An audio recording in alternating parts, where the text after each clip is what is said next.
Hey everyone, and welcome back to Game Domain. Today we are bringing you the long-awaited next installment in our Top Sellers series. As now we finally have monetization again, we can finally continue our top series like Top Sellers, Games You Need, 33 Crazy Facts, and much more.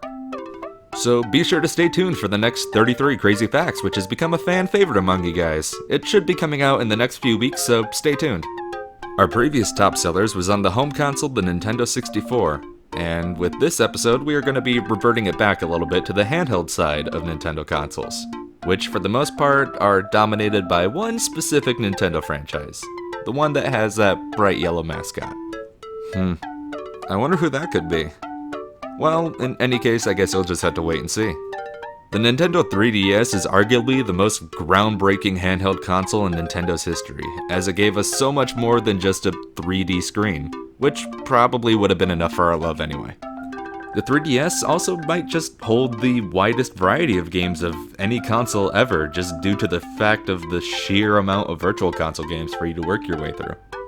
So with that said, let's get into the video and see what games get to call themselves Nintendo 3DS's top sellers. Before we get into the actual top 5, let's start off by giving you guys 10 through 6 of top sellers on the 3DS, so we can just shed some light on the titles that just missed out. Tomodachi Life is taking the 10th spot on the list with about 6.4 million copies sold on the 3DS. Next up on the list being Pokemon Ultra Sun and Ultra Moon, sitting at that 9th spot with about 8.28 million copies sold. Sitting at number 8 on the list is going to be Super Smash Bros. For the Nintendo 3DS, with about 9.45 million copies sold, probably because people are waiting for the Wii U version. Animal Crossing New Leaf is in the 7th spot on the Nintendo 3DS with about 12.10 million copies sold. And finally, number 6 going to Super Mario 3D Land with about 12.41 million copies sold, just missing out on being on the actual list. With the honorable mentions out of the way now, let's get into the main list and see what games get to call themselves Nintendo 3DS's top sellers. The number 5 top seller on the handheld icon known as the 3DS comes from Nintendo's flagship franchise. And no, it's not the one we were alluding to at the tail end of the intro. Released on August 19th, 2012 in North America, New Super Mario Bros. 2 is a direct sequel to the original New Super Mario Bros. In so many ways, its physical gameplay enhancements made the game a lot more enjoyable to play than its largely well-received predecessor. While the previous title had 2.5D graphics, the ability of the Nintendo 3DS to play games in 3D enhanced this 2.5D feature so much more. The game spans across 9 worlds, which are broken down into 6 main worlds and 3 special. One of the major discrepancies of the game is that it's largely similar in gameplay aspects to that of the original New Super Mario Bros. But something that can't be taken away from this sequel is the much improved level design that we received. Both fans and critics adored the creativity that went into each level in this entire game. The game has the same 2D side-scrolling appearance as most handheld Super Mario games do, however, the ability to set the 3DS in 3D mode made the game feel so much more like a 2.5D game.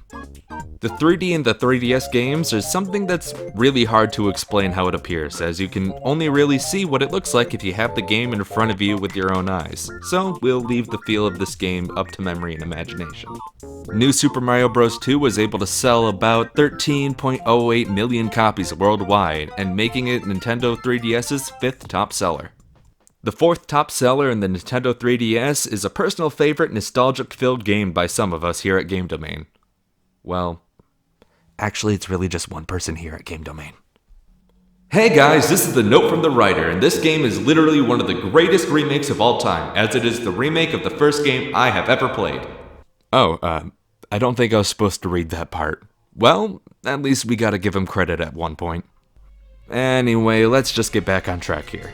Pokemon Omega Ruby and Alpha Sapphire, commonly just referred to as ORAS by Pokemon fans, are remakes of 2003's Pokemon Ruby and Sapphire, with some features implemented from the third game, Emerald. Released on November 21st, 2014 in North America, ORAS gave Pokemon fans what they've been waiting for since 2010's remake of Heart Gold and Soul Silver, a beautifully enhanced remake of the Hoenn region. The Hoenn region is arguably the most diverse region in all of Pokemon, as it entails so many different geological features on just one massive tropical island.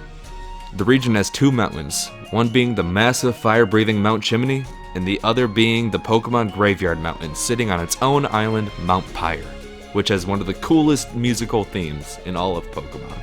The region also has a slew of tropical islands like the Battle Frontier, which sadly had its full form absent from ORAS. Then there's the massive Waterfall Island that holds Evergrande City, home to the Victory Road and the Hoenn Pokemon League.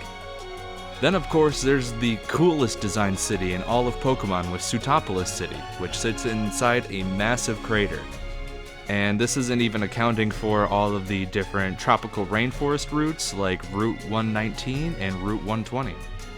The Hoenn region's diversity is something that we could really just do a whole documentary on, as there's so much to talk about. But we weren't just praising the diversity for no reason, because it actually has something to do with ORAS's biggest feature, the soaring feature. Being able to soar around the whole region on either Latias or Latios is the coolest thing in all of Pokemon. And it also opens the door to be able to explore all the different Mirage spots where you can catch basically every non-mythical legendary Pokemon. The game also added the post-game Delta episode, which is a very fun feature that lets you explore some of the untouched areas of the Pokemon world. These games gave us so much that we never knew we really wanted, and it certainly helped it to finding itself sitting at about 14.17 million copies sold, granting it the title of the 4th top seller on the Nintendo 3DS. The 3rd top seller on this list is yet another member of the Pokemon franchise because, as we said before, the Pokemon franchise generally destroys the sales charts in Nintendo's handheld consoles, as it was really the only major Nintendo franchise that had all of its main series games released on a handheld console. Released on November 18th, 2016 worldwide, Pokemon Sun and Moon were arguably the most hyped up and anticipated Pokemon games other than this year's for the Nintendo Switch. Pokemon was in its 20th year, and fans were expecting the grandest of games to celebrate the incredible milestone. This was also the first Pokemon game in 2 years at the time, making it the longest gap between Pokemon game releases since the 3-year gap of Pokemon Gold and Silver and Ruby and Sapphire. And before you go commenting about it, yes, we are skipping over Crystal. We know about it, there's no need to comment. With 2 full years of build-up to the hyped release of Pokemon's 20th anniversary game, some would say Pokemon Sun and Moon fulfilled the hype, and others would say that it really didn't. But then again, that is of course left to the opinion of you guys, the players. Pokemon Sun and Moon sold incredibly well in comparison to all the other games of the franchise due to the amount of hype from both diehard and casual fans. And the Aloha region gave us a whole new tropical take on the previous regions we got. No other region other than the Hoenn region had this much of a tropical atmosphere, as the whole inspiration for this brand new region was from Hawaii.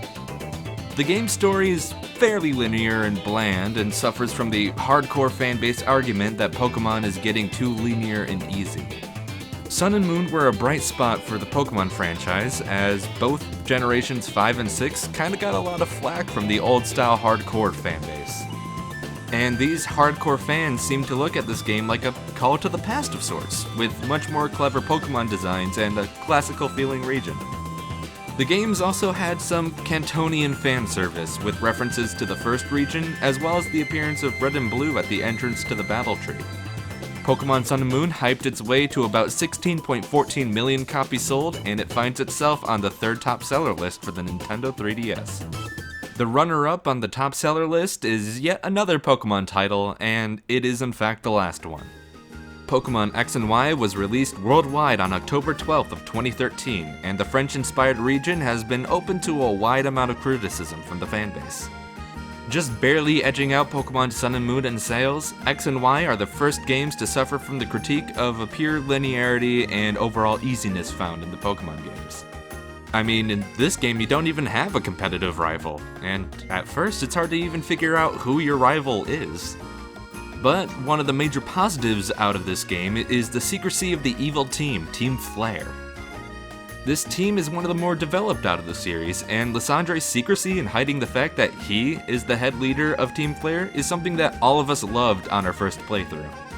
The Kalos region is also a beautiful and serene region, as it gives off that elegant feel of the nation of France and the city of Paris has throughout its history. Kalos also has a diverse array of landmarks as well, as the story of the legendary Pokemon adds a lot to the enjoyment of the gameplay as well. The motif of life and death present in the tales of the legendary Xerneas and Yveltal is one of the most complex and well developed in the franchise, and it certainly does add tribute to the love the fanbase gives it. Pokemon X and Y sold about 16.37 million copies, just edging itself into the runner-up spot as Nintendo 3DS's second top seller. The top seller on the Nintendo 3DS shouldn't be much of a surprise to most of you guys, as it certainly wasn't to us. Highly regarded as one of the best in its series, Mario Kart 7 was released for the Nintendo 3DS on December 4th, 2011. And boy did it change up the regular Mario Kart formula. This game introduced the ability for players to customize their vehicle, as well as different tire options, and of course, who could forget the revolutionary hang gliders. These hang gliders changed the course of Mario Kart tracks over the next two installments, Mario Kart 8 on the Wii U and the deluxe version on the Nintendo Switch, as you would now be able to glide across open trackless areas. The game houses 16 playable characters as well as 32 different tracks, 16 of which are unique to Mario Kart 7, and the other 16 are just old tracks from previous games. Lakitu, Wiggler, Honey Queen, and Metal Mario are the game's newcomers, and of course a whole bunch of old favorites return yet again.